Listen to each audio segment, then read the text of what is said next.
Assalamualaikum warahmatullahi wabarakatuh. Bismillahirrahmanirrahim. Alhamdulillah. Nahmaduhu wa nasta'inuhu wa nastaghfiruh wa nu'minu bihi wa natawakkalu alayhi wa na'udzu billahi min shururi anfusina wa min sayyiati a'malina. Man yahdihillahu fala mudilla lahu wa man yudlil fala hadiya lahu. نشهد أن لا إله إلا الله وحده لا شريك له ونشهد أن سيدنا محمدا عبده ورسوله واللهم صل على سيدنا محمد وعلى آله وصحبه أجمعين أما بعد.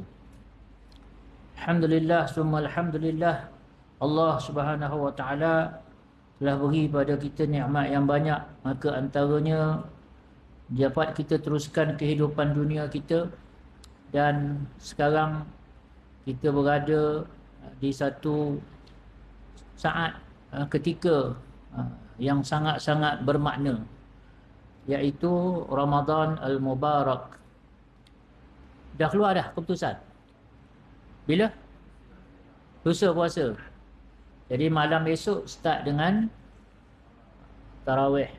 Ramadan dia bermula malam, dia bukan bermula siang. Jadi start daripada maghrib esok. Maghrib esok bukan lusa punya maghrib. Maghrib esok kiraan semua dah jadi lain. Catatan amal dah jadi lain. Perhatian Allah pada umat ini dah jadi lain. Segala apa yang umat ini lakukan dah jadi lain. Bermula maghrib esok.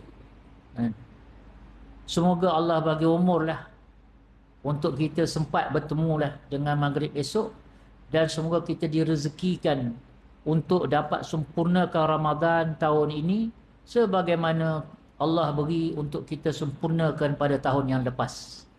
Berapa ramai di kalangan kita yang dulu sama-sama Ramadan, sama-sama sambut Syawal dengan kita, yang mana mereka tak sempat nak jumpa dengan esok, tak sempat nak jumpa dengan maghrib esok.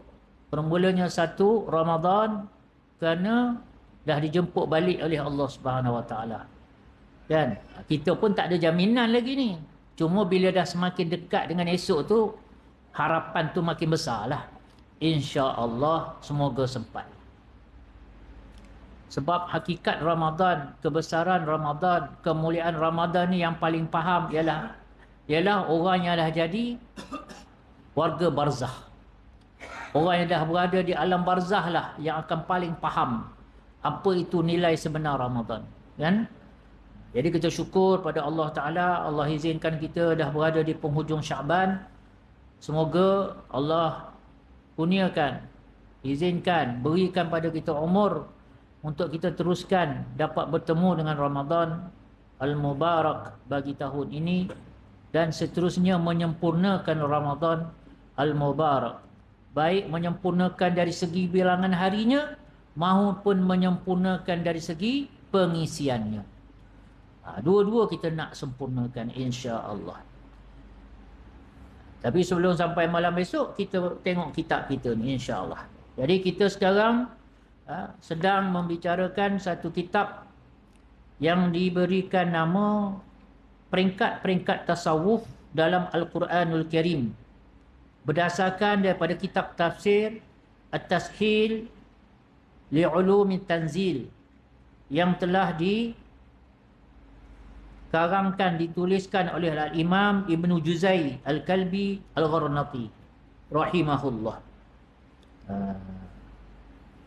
Jadi hari itu kita dah masuk dalam pengenalan risalah. Pengenalan risalah. Setelah memulakan, yang mana pengenalan risalah ini ditulis oleh yang telah menyusun, yang telah menterjemahkan, menghidangkan kepada kita kitab ini, iaitu Yang Mulia Raja Ahmad Mukhlis bin Raja Jamaluddin Al-Azhari, satu orang ulama muda, kawan jugalah, walaupun saya anggap dia guru saya jugalah.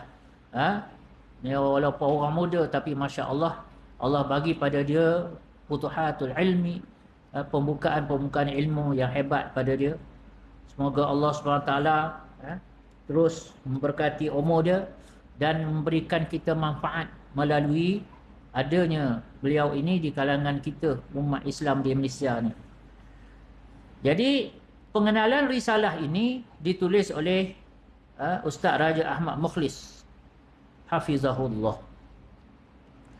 Setelah memulakan dengan hamdu, tahmid, pujian kepada Allah, maka seterusnya katanya Ustaz Raja Mukhlis, selawat dan salam atas junjungan teragung lagi termulia Nabi Muhammad sallallahu alaihi wasallam, penghulu ahli syurga, bahkan makhluk seluruhnya. Maksudnya dia bagindalah penghulu ahli syurga. Ahli syurga ni jangan ingat kita je. Daripada Nabi Adam alaihissalam sampai manusia akhir sekali sebelum kiamat yang layak masuk syurga Allah, Nabi sallallahu alaihi wasallam adalah penghulu dia. Nabi sallallahu alaihi wasallam lah yang akan menjadi ketua dia, imam dia, pimpinan dia. Itu maksud penghulu ahli syurga. Bahkan bukan setakat ahli syurga, bahkan seluruh makhluk yang Allah Ta'ala cipta, tidak ada yang lebih mulia daripada baginda Rasulullah sallallahu alaihi wasallam. Saya pernah cerita kat sini, pernah saya bagi tahu kat sini bagaimana dalam kitab Al-Idah fi Manasikil Haji wal Umrah, Hasyiah oleh Imam Ibn Hajar Al-Haytami Al-Makki rahimahullah, yang mensyarahkan kitab Al-Idah oleh Imam An-Nawawi rahimahullah, yang mana beliau mengatakan ringkasnya tanah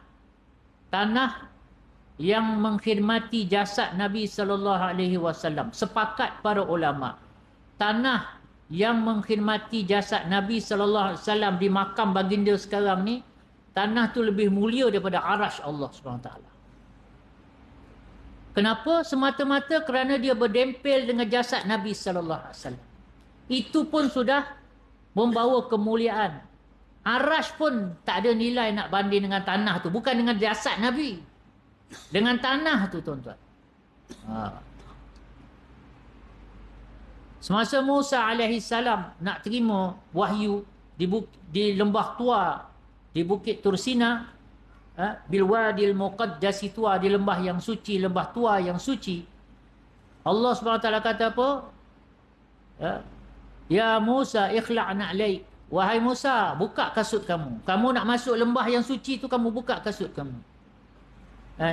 Innaka bilwadil muqaddasi tua, engkau berada di lembah yang suci. Buka kasut. Na'laik, kasut. Allah Ta'ala suruh Nabi Musa buka kasut. Tak bagi pakai kasut. Itu mula-mula wahyu. Bila Allah SWT kata, wa ana akhtartuka, aku telah pilih kamu. Untuk apa? Untuk terima wahyu aku. Innani anallah la ilaha illa ana fa'budni. Sesungguhnya akulah Allah, tiada Tuhan melainkan aku, maka sembahlah aku. Wa aqimis salata li dzikri, dan dirikan salat untuk mengingati aku. Ini firman yang pertama yang Nabi Musa AS terima. Dan masa itu Nabi Musa AS di lembah tua ni, atas muka bumi lah. Allah kata, ikhla'na laik, buka kasut kamu. Tapi semasa Nabi SAW nak terima perintah solat dalam Isra' dan Mi'raj, tak ada satu riwayat pun, baik Al-Quran, baik hadis, yang dikatakan Allah suruh Nabi SAW buka kasut Nabi SAW. Bila nak berada di mustawa, atas daripada Sidratul Muntaha lagi. Nabi SAW naik langit pertama, 2, 3, 4, 5, 6, 7. Atas daripada tu Sidratul Muntaha, atas daripada tu mustawa. Maka disitulah tempat, sebagaimana lembah tua tempat Nabi Musa terima wahyu untuk wahyu dia, maka di mustawa itulah tempat Nabi SAW terima perintah solat 5 waktu. Dan tak ada satu riwayat, baik sahih maupun dhaif, yang mengatakan Allah suruh Nabi SAW buka kasut Nabi SAW. Sebab tu ulama kata kasut Nabi tu pun lebih mulia daripada arasy Allah Subhanahu Wa Taala. Jadi Nabi SAW inilah yang kita selawatkan pada baginda. Inilah orangnya. Inilah makamnya. Inilah kedudukannya. Sebab itu takkan sempurna kalimah la ilaha illallah, melainkan kena beriring dengan Muhammadur Rasulullah. Takkan sampai kita kepada la ilaha illallah jika tak lalu jalan Muhammadur Rasulullah. Bila kita kata la ilaha illallah, kita kena mentauhidkan Allah. Bila kita kata la ilaha illallah, kita kena mengabdikan diri kepada Allah. Maka tidak ada satu contoh yang lebih mulia, yang lebih tinggi, yang lebih afdal daripada contoh Muhammadur Rasulullah. Sebab tu la ilaha illallah Muhammadur Rasulullah ni adalah syarat untuk seorang itu diterima keimanan dia. Kalau satu orang dia mengucap asyhadu alla ilaha illallah, lepas tu tak nak mengucap Muhammadur Rasulullah, dia belum lagi diterima keimanan dia, baik Islam dia maupun iman dia. Jadi kepada baginda Nabi SAW inilah selawat dan salam atas junjungan teragung lagi termulia Nabi Muhammad SAW. Tuan-tuan, kalaulah tanah yang berdempil dengan jasad Nabi pun lebih mulia daripada arasy, Nabi sendiri macam mana agak-agak? Baginda Nabi SAW sendiri tu agak-agak macam mana? Faham-faham sendirilah tuan-tuan. Maka Nabi SAW ini penghulu ahli syurga. Ingat, ahli syurga tu bukan umat Nabi je. Ahli syurga ni daripada Adam AS sampai manusia yang terakhir masuk syurga. Bahkan makhluk seluruhnya. Juga buat ahli keluarga, para sahabat radhiyallahu anhum, dan orang yang mengikuti jejak mereka, yakni para tabi'in, sehingga hari kembali kepada Maha Pencipta lagi Maha Pencinta, amma ba'du, yakni balik kita kepada Allah Ta'ala hari kiamat. Hari semua dipulangkan balik pada Allah Subhanahu Wa Ta'ala. Kita mendoakan selawat, kita memberikan selawat dan salam bukan kepada baginda sahaja. Nabi SAW kata, kamu hendaklah mencintai aku kerana cintanya Allah kepada aku. Kita ni kena mencintai Nabi SAW kerana kecintaan Allah kepada baginda. Dan kata Nabi SAW, kamu hendaklah mencintai keluarga aku kerana cintanya aku kepada mereka. Sebab tu dalam selawat selalu kita kata wa ala alihi.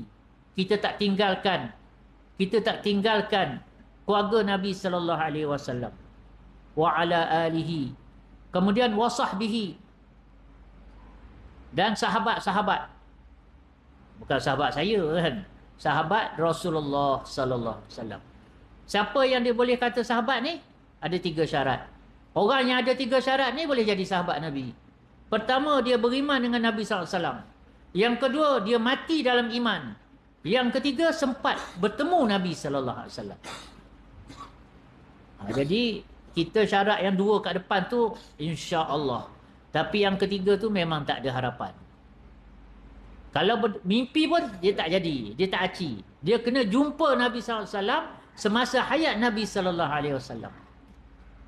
Macam Sayyidina Uwais Al-Qarni rahimahullah, seorang tabi'in, bahkan sepakat ijma' para ulama, beliaulah tabi'in yang paling mulia. Uwais Al-Qarni. Kan? Sayyidina Uwais Al-Qarni rahimahullah. Beliau masuk Islam, dia daripada Yaman, masuk Islam zaman Nabi SAW, sempat dengan hayat Nabi SAW. Tapi semasa dia ke Madinah, Nabi tak ada kat Madinah. Tak jumpa dengan Nabi. Tak dapat jumpa.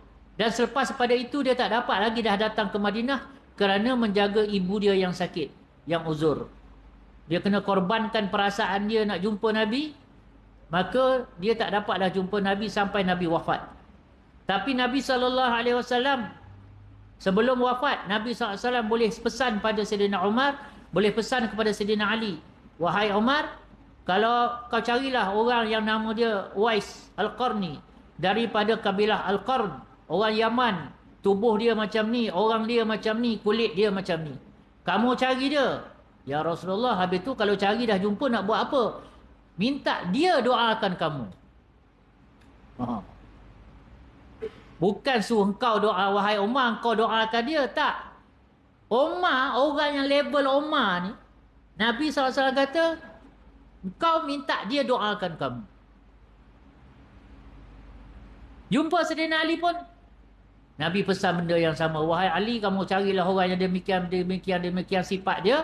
Dan bila jumpa, kau minta dia doakan kamu. Ini Uwais Al-Qarni. Satu orang yang tak masyhur di bumi, tetapi terkenal di langit, kata Nabi SAW. Ini adalah tabi'in yang paling afdal, yang paling mulia. Jadi, kita tak tinggalkan orang-orang yang Nabi SAW puji. Siapa yang Nabi SAW dah puji, yang confirm dalam pujian Nabi SAW, iaitu tiga generasi yang pertama. Itu kita panggil salafus salih. 300 tahun yang pertama Islam adalah tempoh yang dalam pujian Nabi SAW.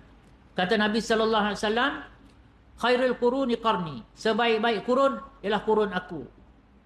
Maknanya sebaik-baik generasi adalah generasi aku, kalau kita terjemah cara moden lah. Summal ladhina yalunahum, kemudian yang datang selepas mereka. Summal ladhina yalunahum, kemudian yang datang selepas mereka. Maknanya 3 generasi yang pertama ini dalam pujian Nabi SAW. Sebab tu kita tak tinggalkan mereka ini. Bahkan kita sambung selawat dan salam kita juga untuk mereka yang mengikuti 3 generasi yang pertama, yang mengikuti sahabat, yang mengikuti ahli keluarga Rasulullah, yang mengikuti baginda Nabi SAW, sehinggalah kepada hari kita semua kembali kepada Allah Subhanahu wa Ta'ala. Itu katanya Ustaz Raja Ahmad Mukhlis.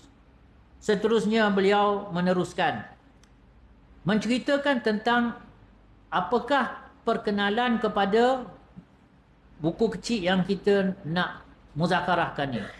Risalah ini merupakan himpunan daripada perbahasan-perbahasan tasawuf, daripada tafsir karangan Al-Imam Abul Qasim Ibnu Juzai Al-Gharnati Al-Maliki rahimahullah, yang berjudul At-Tashil Li'umuli Tanzil. Jadi katanya Ustaz Raja Ahmad Mukhlis, buku yang kita nak baca ini, risalah ini, merupakan himpunan tentang perbahasan tasawuf yang terkandung di dalam tafsir. Bila kita kata tafsir, ia merujuk pada Quran. Nak bagi tahunya, yang nak dibahas dalam buku ini semuanya adalah daripada Al-Quranul Karim. Jadi secara tak langsung juga menjawab mana yang orang kata tasawuf ni ajaran Hindu lah, tasawuf ni ajaran falsafah Greek Yunani lah, tasawuf ni daripada elemen luar daripada ajaran Islam. Sedangkan ini yang kita nak bahas selepas ini ialah ayat-ayat daripada Al-Quranul Karim yang telah dijelaskan tafsirannya oleh Imam Ibn Juzai rahimahullah. Itu secara tak langsung nak bagi tahu benda macam tu. Jadi kalau ada orang kata, oh tasawuf ni tak betul, ini semua falsafah Greek, Yunani, ini semua daripada ajaran Buddha, ini semua ajaran Hindu, pengaruh daripada ajaran Hindu dan Buddha dan sebagainya, maka tak betul lah, sebab benda ni ada dalam Al-Quran. Mana dia kata, mana dalam Al-Quran ada perkataan tasawuf? Oh, kalau nak kira macam tu, fiqh pun tak ada dalam Al-Quran. Ilmu tauhid pun tak ada. Ada jumpa tauhid dalam Quran? Cuba tanya hafiz-hafiz kita, sepanjang dia orang hafal 6,000 ayat tu, ada jumpa perkataan At-Tauhidu? Ada tak? Tak ada. Tak ada. Janganlah kita jadi jumud macam tu pula. Tu dah tak cerdik pula namanya. Memang perkataan At-Tasawuf tak ada. Sebagaimana juga perkataan Tauhid tak ada. Adakah menunjukkan Tauhid tu tak ada dalam Quran? Perkataan tasawuf, sufi, tasawuf ini memang tak adalah sebut sebiji macam tu. Tetapi ada tak kandungan dia tu dalam Al-Quran? Itu yang nak dibahas sekarang. Ini antara tujuan kenapa kitab ini disusun. Kenapa dipilih untuk bawa ayat-ayat daripada Quran berdasarkan tafsir Imam Ibn Juzai rahimahullah. Tujuan dia tadi dah. Supaya kita nak menetapkan bahawasanya kandungan pelajaran tasawuf itu sebenarnya berasal daripada Al-Quran. Berasal daripada Allah Subhanahu Wa Taala, sebahagian daripada syariat agama kita. Nama tak penting, nama. Yang penting kandungan. Kalau kita nak panggil tasawuf ni, ini adalah pelajaran bab ihsan, tak ada masalah. Bab akhlak, tak ada masalah. Benda sama aja. Nanti kita tengok nanti apa kandungan dia. Sama aja tuan-tuan. Semua nak bahas tentang sifat-sifat yang terpuji. Nak bahas sifat-sifat yang perlu sebagai orang mukmin ini ada dalam diri kita. Itu dia tasawuf. Dan ia adalah tujuan syariat. Tujuan syariat.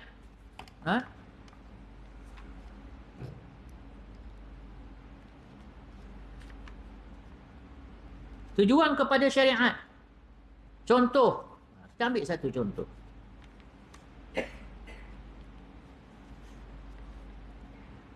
Kalau kita tengok selepas pada itu, di dalam muqaddimah, dalam muqaddimah tu, nanti kita akan jumpa balik lah. Ini saja saya sebut je dulu. Saya sebut je dulu. Ada akan membahaskan tentang takwa. Peringkat yang pertama ialah syukur. Peringkat yang kedua ialah takwa. Ajaran Hindu ke takwa? Adakah ini ajaran falsafah Greek Yunani? Tak, tuan-tuan. Dan kalau kita tengok, takwa ini adalah tujuan syariat. InsyaAllah malam esok start 1 Ramadan. Lusa siang kita mula puasa. Jangan tak puasa pula. Ni tengok-tengok, saya uzur lah ustaz. Alamak, uzur juga kan. Orang perempuan dia boleh guna alasan uzur ni. Saya pun uzur juga. Berdarah juga saya pun. Itu tuan-tuan, itu bukan haid. Itu nama dia puasa. Puasa wajib puasa. Cuma kena belajarlah cara dia tu. Kan? Wajib semayang. Jangan pula tak semayang sebab apa? Saya tak boleh puasa. Orang perempuan je yang berdarah tak payah semayang tu. Kita tetap kena. Orang perempuan haid dia tu jadi hadiah untuk dia. Masuk waktu zuhur dia tak semayang sebab dia haid. Dapat pahala semayang zuhur. Dengan syarat semasa suci dia memang jaga semayang zuhur. Dia memang jaga semayang asar. Bila haid dia tak semayang. Masuk waktu dia tak semayang sebab dia terhalang, tapi dapat pahala free. Tu orang perempuan. Yang orang lelaki jangan perasan. Kita kena semayang kot mana-mana pun. Kalau tak kedilah negeri kita ni berperang macam kat Gaza, kita ni musuh tambat kat pokok, dah tambat kat pokok, mengadap pula Vatican tu, dia tambat kita kan, mengadap Vatican, telanjang bulat pula tu. Masuk waktu tetap kena semayang. Selagi waras. Kecuali kau pensan, cerita lain. Atau jadi gila, cerita lain. Koma, cerita lain. Selagi waras, ada akal, wajib semayang. Macam mana tu ustaz nak semayang? Dah lah terikat kat pokok. Bukan menghadap kiblat, telanjang bulat pula tu. Macam mana? Macam mana tu kita buka kelas lain. Semua malam ni nak ajar mana boleh tuan-tuan. Kenalah cari gurunya, cari kitabnya, nak bahas bab tu. Macam mana nak semayang dengan keadaan macam tu? Ini kita tuan-tuan tak payah kena tambat. Baru kenduri dah tak semayang dah. Baru kalut kenduri pun tak semayang dah. Kan? Ini Ramadan ni Masya Allah punyalah jaga semayang kan. Masuk hari 1 Syawal tu hilang dah zuhur, tak semayang dah. Sebab duk kalut atas kereta nak beraya punya pasal. Ramai tuan-tuan. Yang balik umrah, yang balik haji, ramai mana tak semayang atas kapal terbang. Bukan kena tambat pun kat atas kapal. Dia punya tali pinggang keledar tak boleh buka pun. Tapi dia tertambat kat situ punya tak bergerak dia kan. Ada tu saya dah kejut pun. Bang, dah boleh semayang subuh dah kita ni. Tak apa ustaz, saya qada je. Dia pula ada. Itu ustaz dah yang kejut tu. Agak-agak kalau yang tak start kejut, agak-agak nak dia bangun. Ini masalah kita tuan-tuan. Jadi, kita kena ingat, takwa ini tujuan kepada syariat. Contoh ni kita nak masuk Ramadan ni. Allah Ta'ala kata apa? Puasa-puasa ni yang kalut sangat kita nak puasa ni. Kan? AJK pun dah pening ni. Macam mana nak tambah lagi ruang nak solat ni. Penuh ni. Lepas tu nak puasa, nak buka puasa, nak atur iftar, nak atur sahur dan macam-macam program kita nak buat ni. Masya Allah. Tuan-tuan. Allah Ta'ala kata apa? Ya ayyuhallazina amanu apa ni? Allah SWT kata kutiba alaikumus siyamu kama kutiba alal ladzina min qablikum la'allakum tattaqun. Maknanya Allah Ta'ala kata aku ni fardukan puasa ni sebagaimana umat-umat terdahulu difardukan la'allakum tattaqun, supaya kamu dapat bertakwa. Tujuan daripada puasa ialah takwa. Amal agama ni saya dah banyak kali bagi tahu. Dia ada dua benda kita nak tengok. Satu, ganjaran dia. Nilai dia, pahala dia. Yang kedua, dia panggil taksir, kesan daripada amal. Pahala puasa kita tahulah. Pahala puasa ni. Tapi kesan daripada amal, daripada puasa ialah takwa. Macam juga pahala sembahyang kita tahu. Sembahyang jemaah 27, sembahyang ni satu subhanallah dalam sembahyang, satu sujud dosa kita diampun, satu rokok dosa kita diampun. Jadi itu kita tahu. Tetapi kesan sembahyang tu perkara lain pula. Pahala mungkin kita dapat. Kesan sembahyang apa dia? Innas salata tanha anil fahsya'i wal munkar. Sesungguhnya solat itu mencegah fahsyak dan mungkar. Itu kesan, dia panggil taksir. Yang satu lagi tu sawab, pahala. Ataupun al-ajr, ganjaran. Itu semua kita kena ambil tahu. Apa tujuan kepada solat? Apa tujuan kepada puasa? Kita kena tahu. Jadi kita tak bolehlah kata, sebab tasawuf ni bukan dia nak bincang benda yang pelik-pelik. Syukur, takwa ni kalau kita tengok kat sini, nanti kita akan jumpalah akan datang ni. Jadi sebab itu kenapakah kitab kita ini telah disusun berdasarkan ayat Al-Quranul Karim. Di bawah ayat-ayat yang Allah Ta'ala berfirman, kalam Allah, perkataan Allah, percakapan Allah, firman Allah yang diwahyukan kepada Rasulullah sallallahu alaihi wasallam dan dimaktubkan dan akan kekal sampai kiamat. Perkataan-perkataan ini mengandungi pelajaran-pelajaran berkenaan dengan tasawuf. Itu tujuan kitab kita ni dituliskan. Risalah ini juga merujuk kepada sebuah kitab khusus yang dinisbahkan kepada Al-Imam Ibn Juzai rahimahullah yang berjudul Tasfiyatul Qulub fil Wusul ila Hadratil Allamil Ghuyub, yang dikeluarkan oleh Syekh Munir Al-Qadiri Budshish, yang mana berdasarkan cetakan Darul Bayda Al-Maghribi, Morocco, cetakan pertama tahun 1998. Jadi ada satu kitab kecil kita ni. Kitab ni kecil tuan-tuan, kecil je ni, nipis je ni. Tapi rasa 12 tahun juga ni nak habis ni. Kan? Kalau penawar bagi hati pun 100 muka surat je pun. Tapi 12 tahun jugalah nak habisnya. Ni ada berapa muka surat? Tengok, cuba tengok. Belakang tu. Lebih kurang juga lah ni, gayanya ni. 103 muka surat. 104 muka surat. 104 muka surat, 12 tahun lah agaknya rasa lah kalau panjang umur kan. Jadi tuan-tuan, dalam ni, pertama kitab ini, untuk kitab kecil ni, pertama rujukan utama dia kitab tafsir tadi, At-Tashil Ulumit Tanzil. Yang kedua yang dijadikan rujukan dalam merangka kitab kecil ini ialah satu lagi kitab yang merupakan karya kepada Imam Ibn Juzai rahimahullah, iaitu Tasfiyatul Qulub fil wusul ila hadrati allamil ghuyub. Tasfiyatul Qulub, penyucian jiwa, penyucian hati untuk sampai kepada Allah yang merupakan yang maha mengetahui segala perkara yang gaib. Jadi ini satu kitab lagi yang dijadikan sebagai pedoman untuk merangka kitab kecil kita ni. Ada persamaan antara kitab ini dengan apa yang terkandung dalam tafsir beliau pada perbahasan-perbahasan peringkat tasawuf. Jadi tasawuf ni ada beberapa peringkat, ada beberapa manazil, manzil ataupun ada beberapa stesen yang perlu dilalui.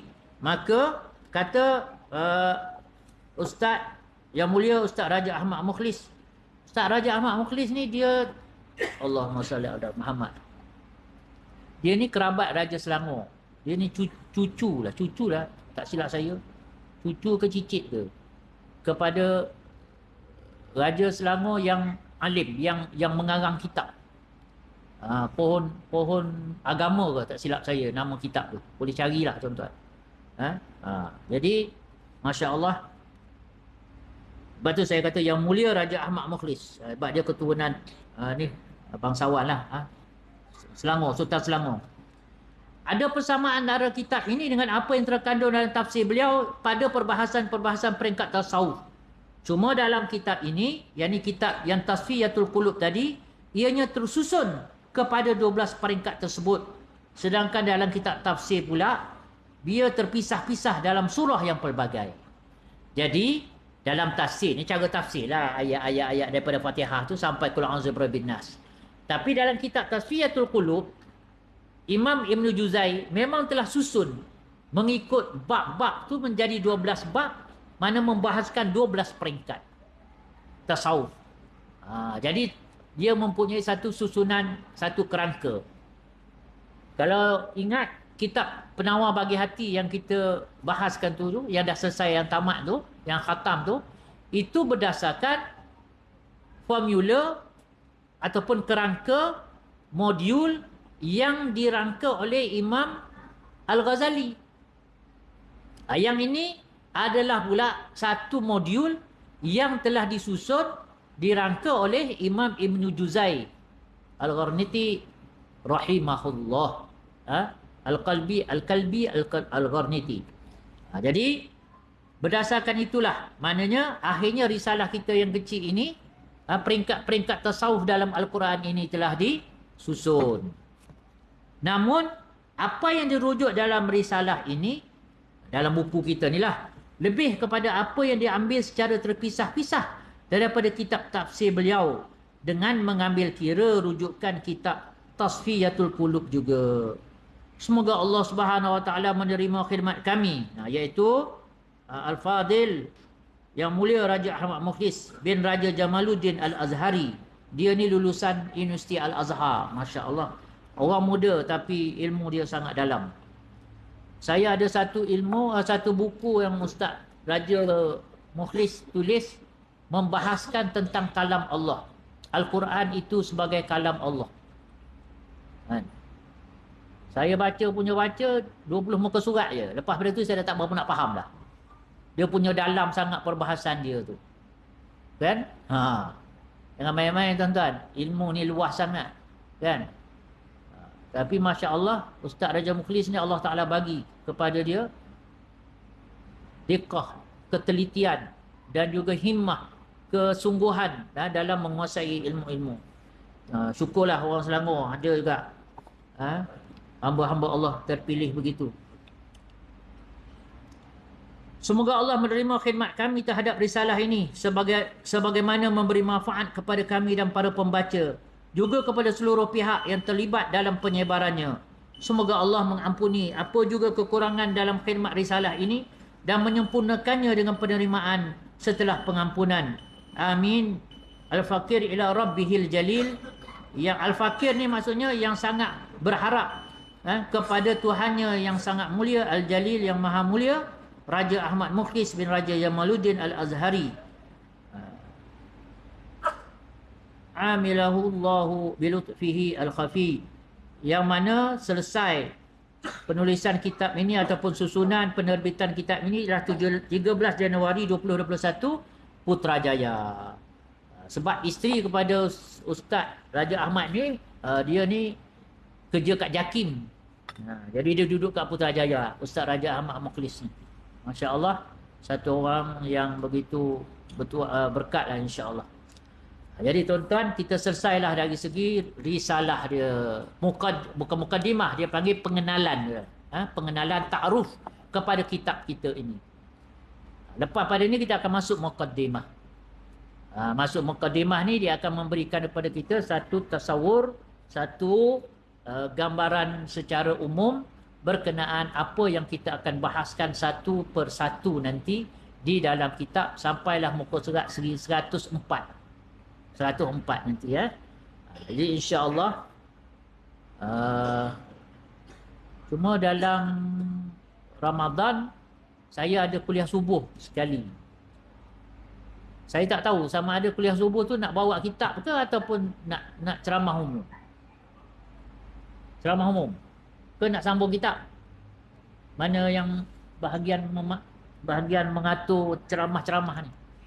Zaman tak cakap pula kat saya kan, dia jemput je. Kalau nak ceramah pun kita ceramah. Oh ni ada tajuk dah 10 hari akhir 10 hari akhir Ramadan. Jadi kita tangguhkan kitab kita ini lepas raya ke lepas puasa. Rasa-rasa macam lepas raya je. Sebab lepas puasa kita ada satu sibuk lagi, bukan tarawih lah. Kita akan sibuk pula dengan tapi harap-harap kuliah-kuliah maghrib tu kita jangan sibuk sangat lah kan. Sibuk belah petang sudahlah. Nak open house ke apa house ke kan. Jadi insya-Allah kita tangguhkan bulan Ramadan ada satu kuliah subuh yang dah masuk jadual tu. Itu kita akan ceramah yang bertajuklah dah dipilih tajuknya berkenaan dengan 10 hari akhir Ramadan. 10 hari akhir Ramadan. Insya-Allah taala, jika Allah Ta'ala berikan umur dan juga rezeki, kita dapat jumpa lagi insya-Allah.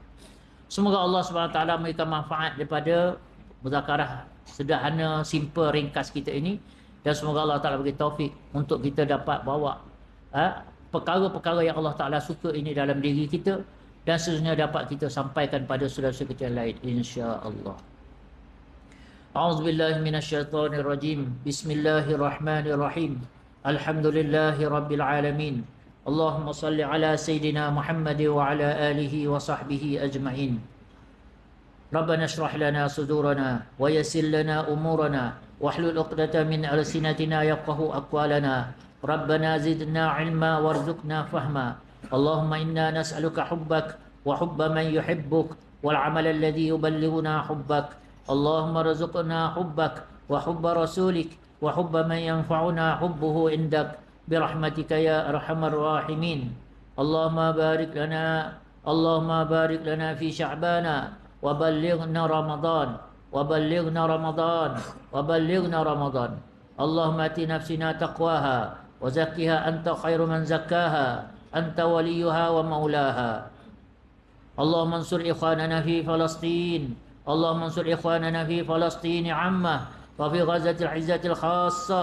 اللهم انصرهم ولا تنصر عليهم. اللهم ثبت أقدامهم. اللهم صبرهم على مصيبتهم. اللهم ارحم تقبل شهداءهم. اللهم إنا نجعلك في نهور أعدائنا ونعوذ بك من شرورهم. سبحانك اللهم بحمدك نشهد أن لا إله إلا أنت نستغفرك ونتوب إليك. وصلى الله على سيدنا محمد وعلى آله وصحبه وسلم. سبحان ربك رب العزة عما يصفون وسلام على المرسلين والحمد لله.